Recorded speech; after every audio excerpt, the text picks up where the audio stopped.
أعوذ بالله من الشيطان الرجيم بسم الله الرحمن الرحيم وإذ نجيناكم من آل فرعون يسومونكم سوء العذاب يذبحون أبناءكم ويستحيون نساءكم وفي ذلكم بلاء من ربكم عظيم وإذ فرقنا بكم البحر فأنجيناكم وأغرقنا آل فرعون وأنتم تنظرون۔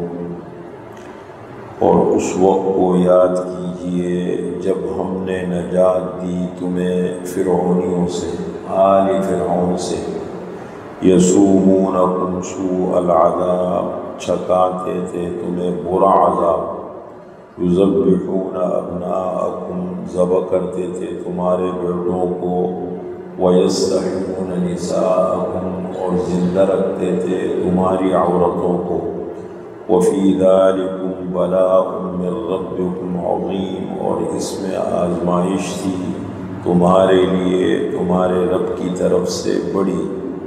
اور اس وقت کو یاد کیجئے جب ہم نے پھاڑا تمہارے لیے سمندر کو، فَأَنْجَيْنَاكُمْ، پس ہم نے تمہیں نجات دی، وَأَغْرَقْنَا آلَ فِرْعَوْنَ، اور ہم نے غرق کیا فرعونیوں کو، وَأَنْتُمْ تَنْظُرُونَ، اور تم دیکھ رہے تھے۔ یہاں سے بنی اسرائیل پر اللہ نے تفصیل کے ساتھ اپنی نعمتوں کا ذکر کیا ہے۔ سب سے زیادہ تفصیل سے قرآن کریم نے موسیٰ علیہ السلام کا ذکر کیا ہے، انبیاء۔ اس کی مین وجہ کیا تھی میں بار بار آپ کے سامنے ذکر کرتا ہوں تاکہ نقشہ ذہن میں رہے۔ مردم شماری کے اعتبار سے عرب جزیرۃ العرب پر دوسری بڑی تعداد یہود کی تھی، پڑھے لکھے لوگ تھے، مذہب کا علم رکھتے تھے، معاشی اعتبار سے بھی بڑے مضبوط تھے، اور ان کے مرکزی پیغمبر حضرت موسیٰ علیہ السلام، اور ان کی مرکزی کتاب ہے تورات۔ تو یہاں پر حضرت موسیٰ علیہ السلام، یہاں ایک نعمت کا یہ ذکر کیا ہے کہ فرعون، مصر کے بادشاہوں کو کہا جاتا ہے فرعون، یہ ان کے القاب ہے۔ اس زمانے کا جو فرعون تھا حضرت موسیٰ علیہ السلام کے زمانے میں، جس کے مظالم بہت مشہور ہیں، اس کا نام تھا مصعب بن ولید بن ریان، یہ اس کا نام تھا۔ ہر فرعونی بادشاہ کو، مصر کے بادشاہ کو فرعون کہتے تھے۔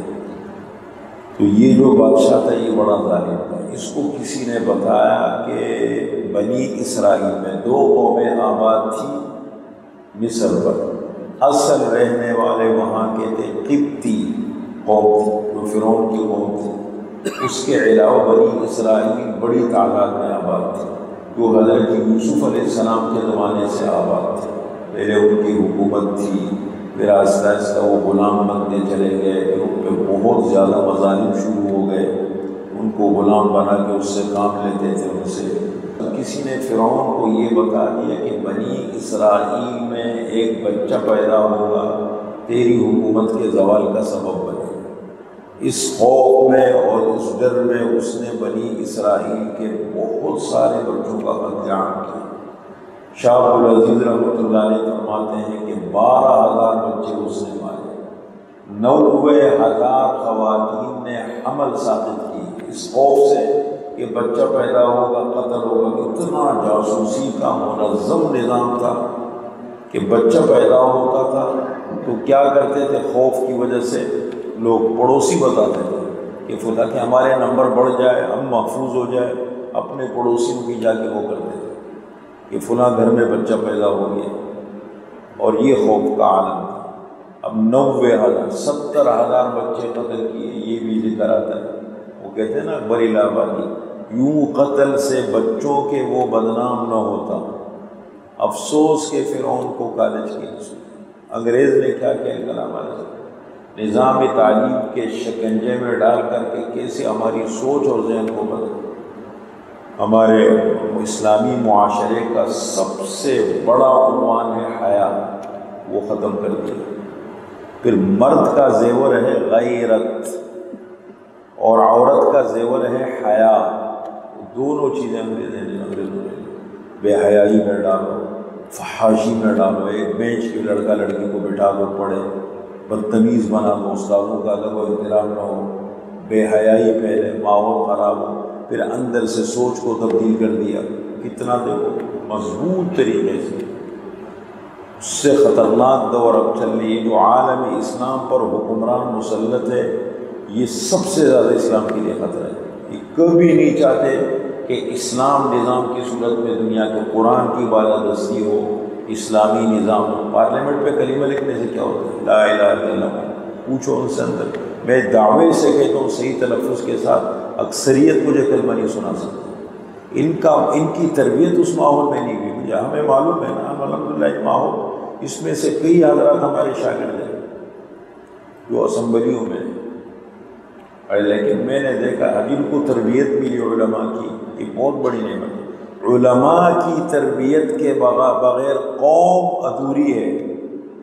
علماء انبیاء کے وارث ہیں، اور علماء یہ مت کہیں کہ کسی عمارت نام ہے مدرسے کا، علم نام ہے جو قرآن کا ماہر ہے، جنہوں نے باقاعدہ سند کے ساتھ مستند جگہوں میں صحیح علماء سے قرآن کی تفسیر لی، حدیث پڑھی ہے، فقہ پڑھی ہے، یہ اسلامی کتابیں، اسلامی علوم حاصل کیے، یہ علماء انبیاء کے وارث ہیں۔ سب سے زیادہ یہود و نصارہ دنیا کو ان علماء سے چھڑا کیوں ہے؟ انہوں نے ذہنی طور پر ہمارے نظام کو قبول کیوں نہیں کیا؟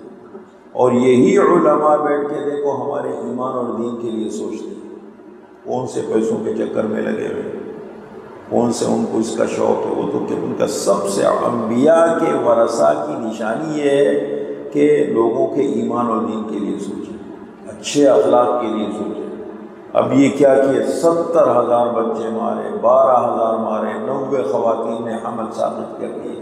اللہ جو کرتے ہیں وہ ایسے وقت میں کرتے ہیں نا جہاں انسان کا دماغ کبھی سوچ بھی نہیں سکتا کہ ایسا ہو بھی سکتا ہے، یہ نظام کیسے ٹوٹے گا۔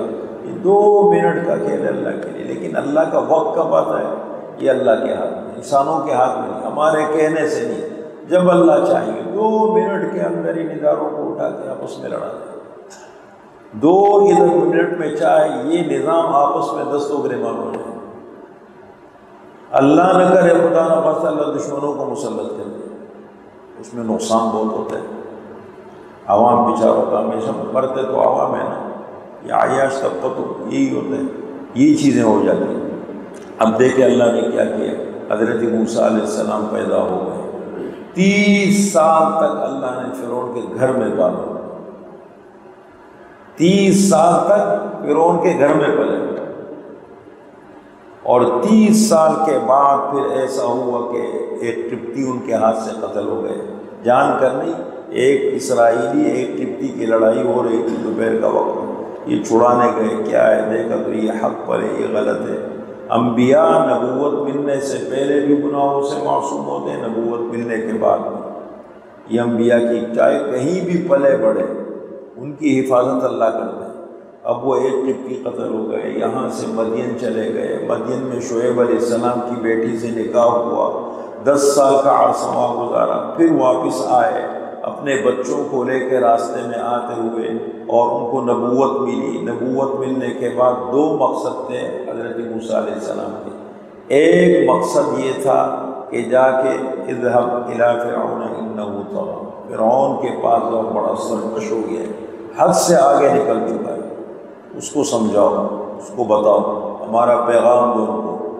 اور دوسری بات یہ، بنی اسرائیل کو آزادی دلاؤ، غلامی سے نکالو، جو سال ہا سال سے غلام بنے ہوئے ہیں ان کو نکالو غلامی سے۔ یہ 2 مقاصد تھے آنے۔ کئی سال تک حضرت موسیٰ علیہ السلام محنت کرتے رہے، فرعون کو سمجھاتے رہے، بتاتے رہے، نہیں مانے، اور بنی اسرائیل کی تربیت بھی بڑی مشکل ہو گئی، اس لیے کہ کتنے 100 سال انہوں نے فرعون کی غلامی میں گزارے، ذہن بالکل پست ہو چکا تھا۔ ان کو کہتے تھے کہ تم شاہین ہو، وہ کہتے تھے نہیں ہم تو کرگس ہیں، ہم تو گدھے۔ ان کو کہتے تھے تم شیر ہو، کہنے لگے نہیں ہم تو بکری ہیں۔ جب ذہن بن جاتا ہے، سوچ کو بدلنے میں بہت ٹائم لگتا ہے۔ بہت محنت کے بعد بالآخر حضرت موسیٰ علیہ السلام کو حکم ملا کہ بنی اسرائیل کو راتوں رات یہاں سے لے جائیں، 6 لاکھ کی تعداد میں پوری ترتیب کے ساتھ نکلے یہاں سے، 6 لاکھ کی تعداد میں الگ الگ پوری ترتیب بنائی گئی۔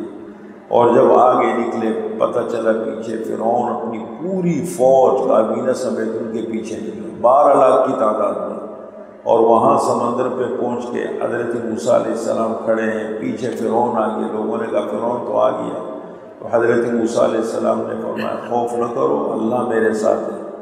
اور اس کے بعد اپنا عصا مارا سمندر پر، اللہ تعالیٰ نے 12 راستے نکالے ان کے، اور حضرت موسیٰ علیہ السلام نے حکم دیا کہ نکلو۔ جب یہ سارے نکلے، جب یہ سمندر کو عبور کر کے اگلے کنارے پہ پہنچے، فرعون یہاں پہنچ چکا تھا، کہنے کیا کرے، پہلے دیکھتے رہے، پھر فرعون نے آرڈر دیا کہ کود پڑو ان کے پیچھے، راستوں پہ نکلے۔